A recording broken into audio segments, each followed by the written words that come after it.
Yep. Okay, here we are. Georgia, or otherwise known as Little G, me, and my new Juno bed. I should say our new Juno bed, eh, Georgia? Yeah, you got a bit of a sty on your eye there. Poor thing. She's getting old. Yeah, and it's funny. I've got 6 pillows to use in here. I don't think I need them all. But I had some for the queen bed when I was at the other house. And when I moved, I just plopped a couple more in here. And I really don't need the new pillow that they threw at me for free from Juno. But I'll use it. And it's extra large, apparently.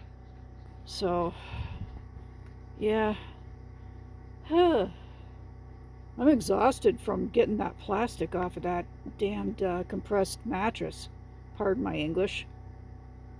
But it is pretty tiring, like fighting with it. You have to face it the correct way. For one, if we're in here, I've got no room to turn it around. So luckily I watched the video on how to unfurl it, because I would have been backwards. Not that it would have mattered much, because once you fall asleep in the bed, you're gone. You're dead to the world. And tonight I'm going to be extra dead to the world because it's wine night. So, yeah. Georgia, quit licking the blanket. Georgia! Hey! Georgia! Stop! She doesn't listen. Georgia! Georgia! Hey! Hey! Hey! Stop! Stop! Stop! Stop! Stop. And she'll keep doing it. Little bugger. Notice her eyebrows are really growing in. She's basically got a Yorkie haircut, but I have her shaved down a couple of times a year. And I think she likes it. She looks like a skinny little runt. But yeah, true to their word. Sorry about the glare. Check out the condensation on the window. Isn't it fun? I have to stuff paper towels in there to collect it because it comes down too quickly, too often, too quickly. Big pain in the butt. I'll be so glad when I get in my little tiny house. You have no idea. As a matter of fact, my furnace, the blower went on it about two nights ago, and luckily for me, the daytime temps are up to the upper 40s, lower 50s right now, pretty much, and the next 2 or 3 nights it's going to go down to about 25, 26. This is all Fahrenheit, mind you. I'm brain dead for metric. Sorry, but yeah, so it's going to go down to about 25, 26 degrees for the next 3 nights, and knowing that my blower is gone, what I've been doing is, and don't smack me for this, but I turned my propane stove on. Don't go, you're gonna die. Number 1, I got a carbon monoxide detector that works. Number 2, I bought some Reflectix for the windows for this year to use to stop the drafts. I didn't use it, to be quite honest with you, for the reason that I wanted some kind of draft to come in, because I knew I was going to eventually, be running the stove at night. I go from turning it all the way up to turning it down because it gets too warm in here, and then to turning it off sometimes. Sometimes it goes off on its own, so I think something's going in that too. They don't just go one at a time, they go all at once. But as long as I have food and access to food, I'm good. It's not as hard as you think it is here. You get used to a lot of the off-grid stuff, like not having a regular shower. You have to do sponge baths and wet wipes. And I'm going to take a long shower when I take the first one, though. I'm going to probably drain the frickin' tank. Yeah, your running water consists of spring water at that, that I use for dishes as well. It doesn't bother me to run into town to get water out of the spring. It really doesn't bother me.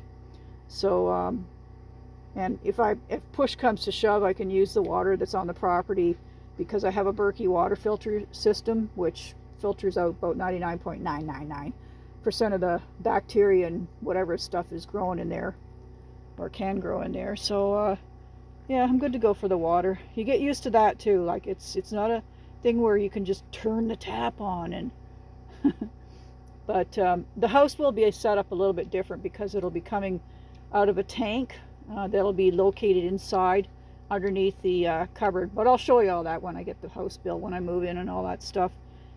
And we were going to have to house it outside, but then they decided that they would be able to have room if they made an extra cabinet on the one side, full cabinet, so that they could hide a tank underneath the kitchen counter. So don't ask me how they're going to get the water into the tank, because I haven't gotten into that discussion yet. But yeah, there's a lot of loose end things. Like I'm going to try and get them to put an egress window in up top, because I had them extended the loft, which I should have, because originally the game plan was to have a tiny house with a loft. I don't expect two for that size of a tiny house, because it's only approximately 200 square feet, so that's quite small. And so I don't expect two lofts. But one, yeah, most of them have a loft, whether you use it for storage or whether you sleep in it. Now, that being said, it also not only needs that extra window up top for egress purposes, for safety, but it also needs it for ventilation. And tiny houses that can and are often very humid, so you have to try and get rid of some of that air. The bathroom will have a good exhaust fan in it, and that'll help get rid of some of that stuff. And then in summer, I'll have all the windows all open and that. And apparently here, they don't even use their air conditioning. They said that they don't need it, so whatever, we shall see about that. But anyway, still got my Christmas lights up. Isn't that awful? I woke up to this snow this morning, but whatever. I could have made another snow vid, but I thought, well, I'll do a flip the bed over and get the plastic off of the bed thing. And believe me, when this thing starts decompressing, it goes. Like it's kind of like, it doesn't fold you into the mattress and kill you, but actually I pictured that, but it does start unfolding quite quickly, and you really need to have the ends positioned a little bit, and especially if you're in a tight spot. Like this mattress just fit. I was really surprised and impressed, because I never ordered an RV mattress, but however it did fit end to end, and I'm thankful for that, so I don't have to put my legs up in the air, or my chin on the ground and my head up in the air. Picturing me having both ends up, trying to sleep. But I think it's going to be very restful sleep tonight. This mattress is quite nice. But, you know, they're pretty much probably all the same, you know, once you get into that area with the foam stuff, you know. And my nephew and his wife have the Endy, and they swear by it, but I didn't swear by the price. I was looking at prices too. You know, like us retirees now, you have to be concerned with the pension thing, eh? So yeah, so I just decided that I was going to go with the Juno, because it was only $349 for a twin mattress, and I think I'm getting my money's worth. So yeah, and oh, it's so nice. It's so nice. Hey, Georgia. It's so nice. Yeah, she likes kissing me. Hey, Georgia, you're just cute as a button. Hey? But anyway, so I have a feeling I'm not even going to make it through my wine night. I'm probably just going to crash, because being on this mattress, it'll be so comfortable. Oh, it's awesome. Anyway. Okay, I think I'm going to be done with this now. You're probably getting bored looking at little G, that's her other name, on the red thingy. Oh, guess what? I've got this, just thought I'd show you this. See this teal blanket? It matches some of the colors in here. I was really surprised and impressed to be able to find that at Shoppers Drug Mart, of all places. And I still, excuse the plastic, it's still on the floor. I was able to pick up, pardon the snot rag, I was able to pick up a teal colored rug, and it matches the tones in here perfectly. I got that at PetSmart one year, about a year before, well, actually just after I got the trailer. Yeah, this trailer. And it matches this velour throw perfectly. Oh, and by the way, pardon my plastic again. This is the new quilt. I should be weightlifting, yeah, okay. My bad. This is my new quilt. And I'm going to continue with the tones that I had in the kitchen and living room at the other house. Why not? It saves money. I don't have to turn around and force myself into buying new stuff to match everything on another color scheme. And you can't really see it, but this is just the bag that it came in. There's bears that are kind of walking along there on the bottom.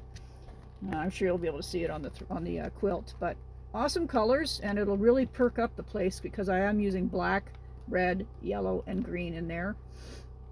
And I've got some awesome cute accessories like a fishbone coat rack for the wall just behind the main door. And what do I mean main door? There's only one door. That's why you need an egress window. Yeah, the fish, it's like a cast iron fishbone thing, and it's got 4 hooks on it to hang coats. When you're in a tiny house, you need to be concerned. Check the plastic out. Oodles of plastic. But when you're in a tiny house, you really need to be concerned about where you store everything, of course. And in my trailer, you guys have never seen the inside of my trailer. Why? Because it's a frickin' mess all the time.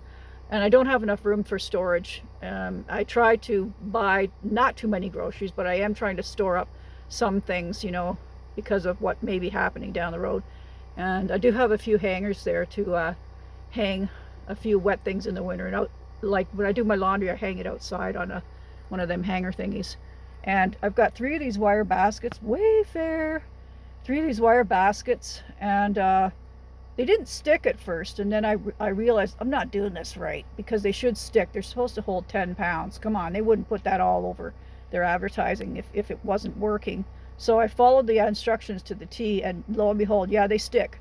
They really do stay on the wall. And somebody was asking about those the other day at an RV forum, and I've had great luck with them this time around because I followed the directions on how to stick them on. So look at this. This is supposed to be a sock tray. Guess what it's holding? GoPro accessories. And my knife. One of them. I got a couple of knives now. I got this in a kit with this cute little shovel thingy. It's like a camping shovel that collapses. Almost looks like a Fiskars thing, doesn't it?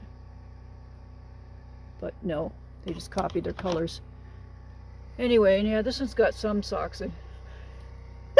Excuse me, some socks in it. Wow. Woo. Oh, must be something dirty in here or whatever. And this is my handy dandy light. Ooh. Oh, I hate those lights. They're way too. I prefer warm white to this cool blue crappy LED light. Here's my thingy for my solar. It's probably reading over 13 right now. My spice rack. Yeah, I got something going on there. I gotta take care of that eventually. Yeah, the spice rack came with it. As a matter of fact, it was automatically installed on it. This is my Berkey. Pardon the lighting in here. It's horrible. My Berkey container to filter water. And I'm not even going to show you the rest of this place because it looks like a bomb hit it. And right now I can't even walk in it. I've got to get this plastic out of here. But anyway, I hope you like this thing. It's longer than usual too. I'm trying to talk more on these. It's easier when it's not facing my face. I never like being filmed. Eventually I'll do that, but you'll notice how much of the trouble I have using that mode where I'm showing my face. I'm just not comfortable. Oh well. Anyway, I'm gonna let you guys go, and until next time. And ooh, it's over 14 minutes. This vid, pretty good. YouTube might like me more. If you like this one, click the like button and subscribe and share it out. Thank you. Talk to you later.